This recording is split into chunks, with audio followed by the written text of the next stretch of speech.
Good morning. Thank you for joining me today.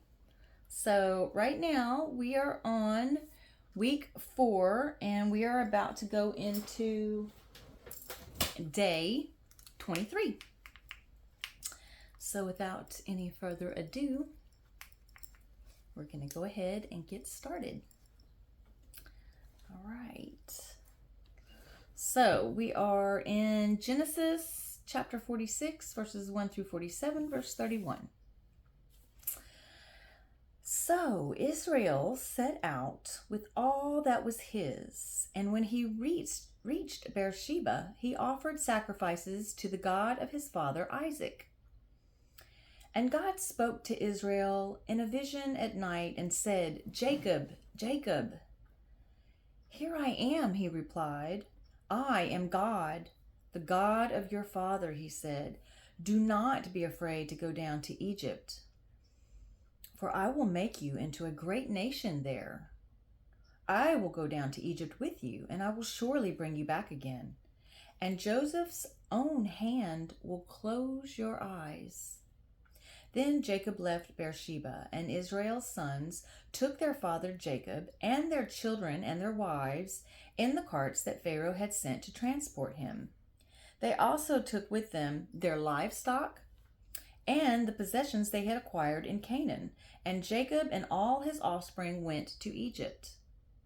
He took with him to Egypt his sons and grandsons, and his daughters and granddaughters, all of his offspring. These are the names of the sons of Israel, Jacob and his descendants, who went to Egypt. Reuben, the firstborn of Jacob, the sons of Reuben, Hanok, Palu, Hezron, and Carmi. The sons of Simon, Jemuel, Jamin, Ohad, Jachin, Zohar, Shaul, the son of a Canaanite woman. The sons of Levi, Gershon, Kohath, and Merari. The sons of Judah, Onan, Shelah, Perez, and Zerah. But and Onan had died in the land of Canaan. The sons of Perez, Hezron, and Hamuel. The sons of Issachar, Tola, Puah, Jashub, and Shimron. The sons of Zebulun, Sered, Elon, and Jaleel. These were the sons Leah bore to Jacob in Paddan Aram, besides his daughter Dinah. These sons and daughters of his were 33 in all. The sons of Gad, Zephon, Haggai, Shuni, Esbon, Eri, Arodi, and Arieli. The sons of Asher, Imnah, Ishva, Ishvi, and Beriah.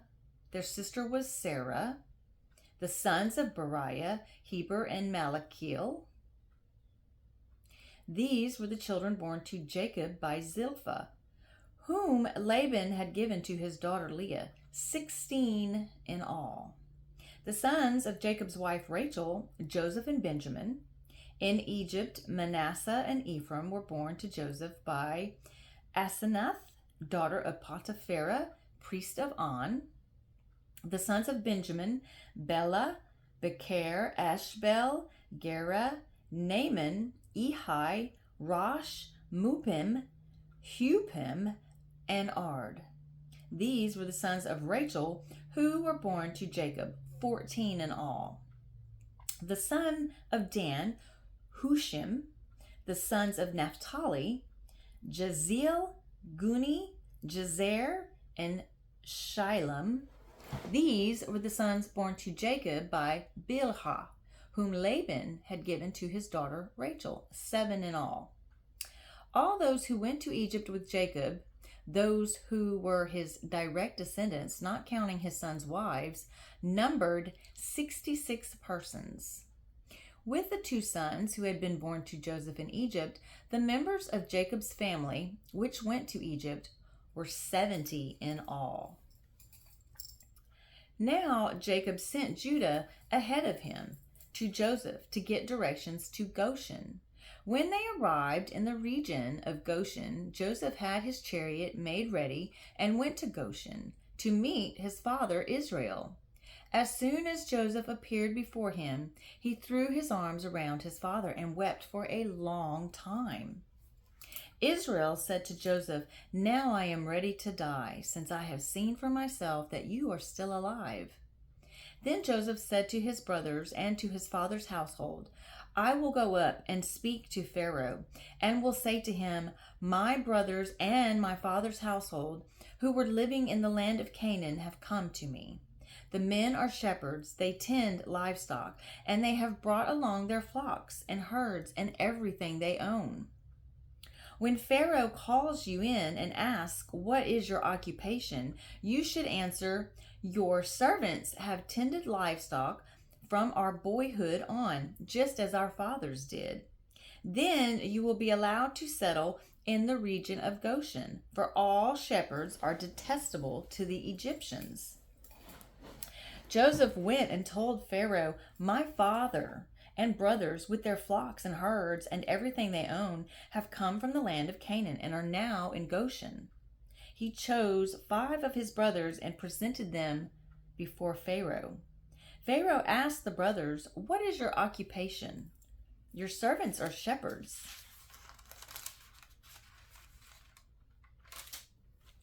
They replied to Pharaoh, "Just as our fathers were."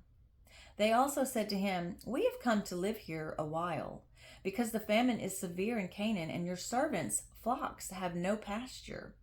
So now please let your servants settle in Goshen." Pharaoh said to Joseph, "Your father and your brothers have come to you, and the land of Egypt is before you. Settle your father and your brothers in the best part of the land. Let them live in Goshen. And if you know of any among them with special ability, put them in charge of my own livestock." Then Joseph brought his father Jacob in and presented him before Pharaoh. After Jacob blessed Pharaoh, Pharaoh asked him, "How old are you?" And Jacob said to Pharaoh, "The years of my pilgrimage are 130. My years have been few and difficult, and they do not equal the years of the pilgrimage of my fathers." Then Jacob blessed Pharaoh and went out from his presence. So Joseph settled his father and his brothers in Egypt and gave them property in the best part of the land, the district of Ramesses, as Pharaoh directed. Joseph also provided his father and his brothers and all his father's household with food according to the number of their children. There was no food, however, in the whole region because the famine was severe. Both Egypt and Canaan wasted away because of the famine. Joseph collected all the money that was to be found in Egypt and Canaan in payment for the grain they were buying, and he brought it to Pharaoh's palace. When the money of the people of Egypt and Canaan was gone, all Egypt came to Joseph and said, "Give us food. Why should we die before your eyes? Our money is used up." "Then bring your livestock," said Joseph. "I will sell you food in exchange for your livestock, since your money is gone." So they brought their livestock to Joseph, and he gave them food in exchange for their horses, their sheep and goats, their cattle and donkeys. And he brought them through that year with food in exchange for all their livestock.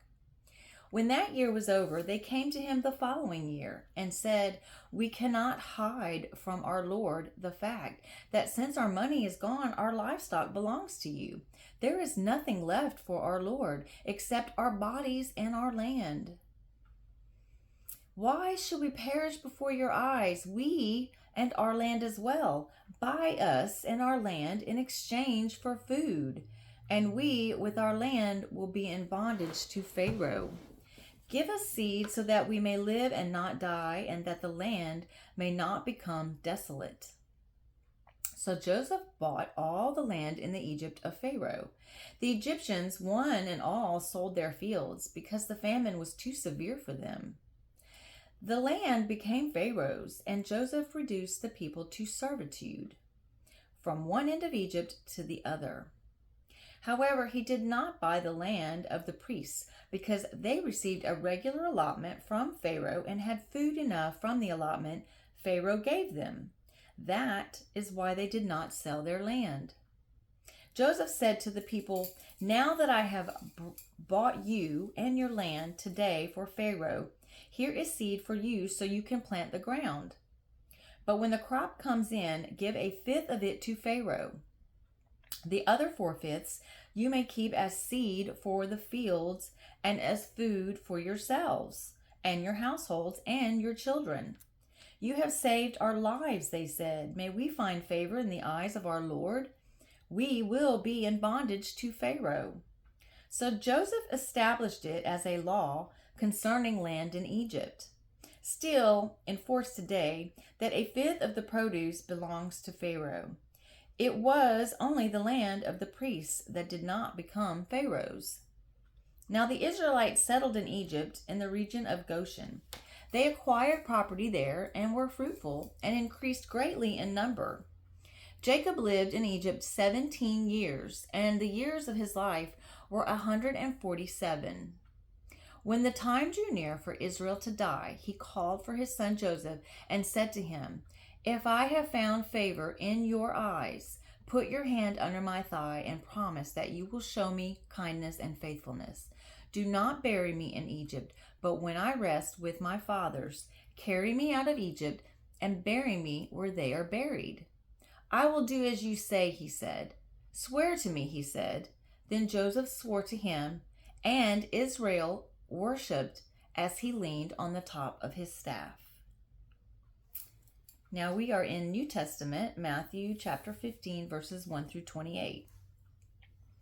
Then some Pharisees and teachers of the law came to Jesus from Jerusalem and asked, "Why do your disciples break the tradition of the elders? They don't wash their hands before they eat." Jesus replied, "And why do you break the command of God for the sake of your tradition? For God said, 'Honor your father and mother,' and anyone who curses his father or mother must be put to death. But you say that if a man says to his father or mother, 'Whatever help you might otherwise have received from me is a gift devoted to God,' he is not to honor his father with it.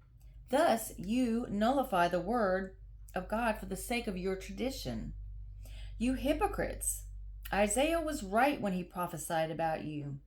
'These people honor me with their lips, but their hearts are far from me. They worship me in vain. Their teachings are but rules taught by men.'" Jesus called the crowd to him and said, "Listen and understand. What goes into a man's mouth does not make him unclean, but what comes out of his mouth, that is what makes him unclean." Then the disciples came to him and asked, "Do you know that the Pharisees were offended when they heard this?" He replied, "Every plant that my heavenly Father has not planted will be pulled up by the roots. Leave them, they are blind guides. If a blind man leads a blind man, both will fall into a pit." Peter said, "Explain the parable to us." "Are you still so dull?" Jesus asked them. "Don't you see that whatever enters the mouth goes into the stomach and then out of the body? But the things that come out of the mouth come from the heart, and these make a man unclean. For out of the heart comes evil thoughts, murder, adultery, sexual immorality, theft, false testimony, slander. These are what makes a man unclean. But eating with unwashed hands does not make him unclean." Leaving that place, Jesus withdrew to the region of Tyre and Sidon. A Canaanite woman from that vicinity came to him, crying out, "Lord, Son of David, have mercy on me. My daughter is suffering terribly from demon possession." Jesus did not answer a word. So his disciples came to him and urged him, "Send her away, for she keeps crying after us." He answered, "I was sent only to the lost sheep of Israel." The woman came and knelt before him. "Lord, help me," she said. He replied, "It is not right to take the children's bread and toss it to their dogs. Yes, Lord, she said, but even dogs eat the crumbs that fall from their master's table. Then Jesus answered, Woman, you have great faith. Your request is granted. And her daughter was healed from that very hour. And now a reading from Psalms chapter 19, verses 1 through 14. From the director of music, a psalm of David. The heavens declare the glory of God, the sky proclaim the work of his hands. Day after day they pour forth speech, night after night they display knowledge. There is no speech or language where their voice is not heard. Their voice goes out into all the earth, their words to the end of the world.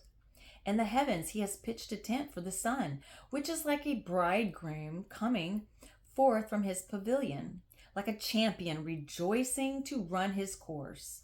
It rises at one end of the heavens and makes its circuit to the other. Nothing is hidden from its heat. The law of the Lord is perfect, reviving the soul. The statutes of the Lord are trustworthy, making wise the simple.